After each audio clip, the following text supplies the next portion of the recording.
Yes. It's steel. But you can't be any geek off the street. Gotta be handy with the steel, if you know what I mean. Keep it real. Keeping it real.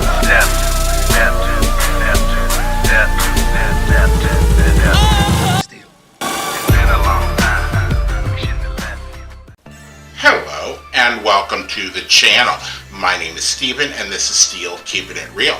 So you know what today is. Come on now! Beer! Guys. Beer! Lunch!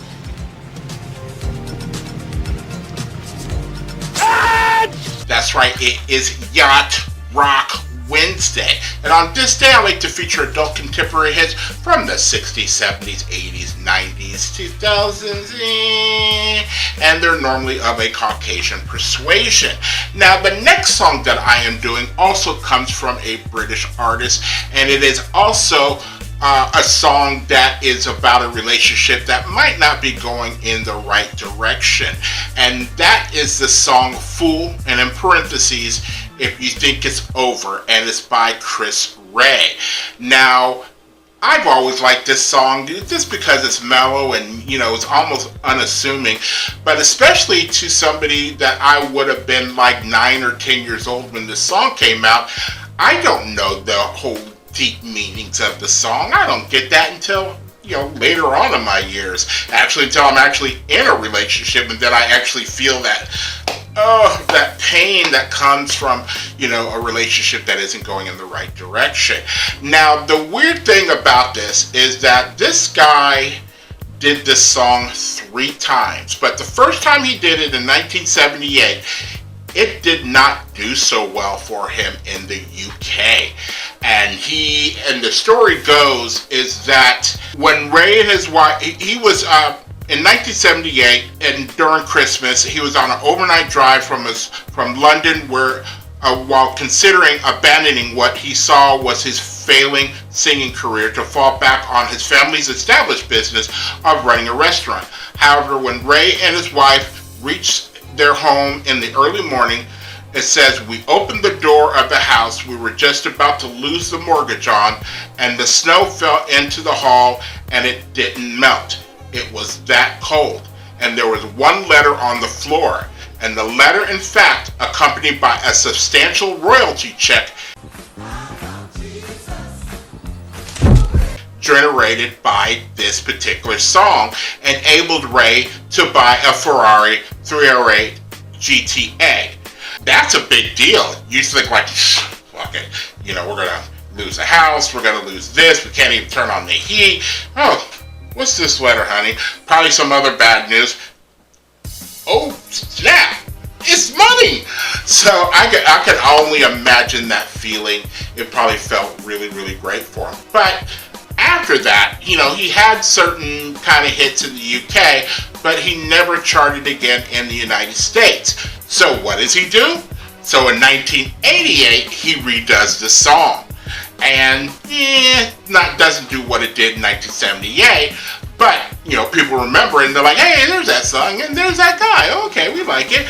So then, almost 20 years later, 19 years later, he redoes the song again. And this time, it's in his own studio, and this time, he plays all the instruments on the album and does all the singing by himself. I guess he wanted all the money without having to share it with anybody else. So, this is almost like the epitome of a one-hit wonder, or just somebody who got that one hit, kept doing music, and never regarnered that type of money or fame ever again, which is, you know, in a way sad. But let's take a look at what this song did on the charts, and it's going to look different because of the way, you know, Wikipedia put it on here. And Balamo. This song went to number 39 in Australia, number 1 on the Canada, or number 15 on the Canada RPM Top Singles, number 1 on Canada's Adult-Oriented Playlist, number 52 in France, number 25 on the Dutch Top 40, number 90 on the Single Top 100, That's when it recharted in 1988, when it went to number 90. Number 31 in New Zealand, number 30 in the UK.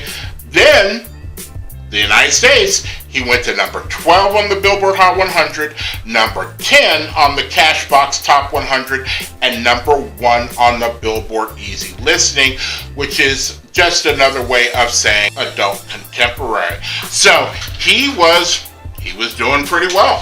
So if you like videos like this and others on the channel, please don't forget to hit the like button, the subscribe button, and the notification button, because I'm doing at least 10 videos each and every week. So, without any further ado, here is Chris Rea and Fool If You Think It's Over. Fuck yeah, bro. Let's do this.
That was Fool If You Think It's Over by Chris Rea. Now, I could see him remaking this song and trying to play all the instruments himself, but did you know how to play an alto sax before? Because if the remake doesn't have the alto sax, then it's missing something, because that's what adds like that little extra punch to the song. I hear the keyboard work going, and almost also sounds like a synclavier also on there as well, which you do with your fingers as well. Is he doing the bass on the keyboard, or is he actually playing the bass? There's a lot of dynamics that you have to do. Now, I know there are plenty of artists out there that could do all the instruments by themselves, by that would be that guy right there. He could do all the instruments by himself, but the one thing Prince could not do was wind instruments. So when it came to the brass or the saxophone, he couldn't have done it. So he would have had to get somebody to come in on that. If you are still here, I thank you very much for staying tuned. I really do appreciate it. First and foremost, I want you guys to like the videos as much as I like making them for you. After that, all you need to do to help me out with the channel is to like, subscribe, share, and comment. Peace.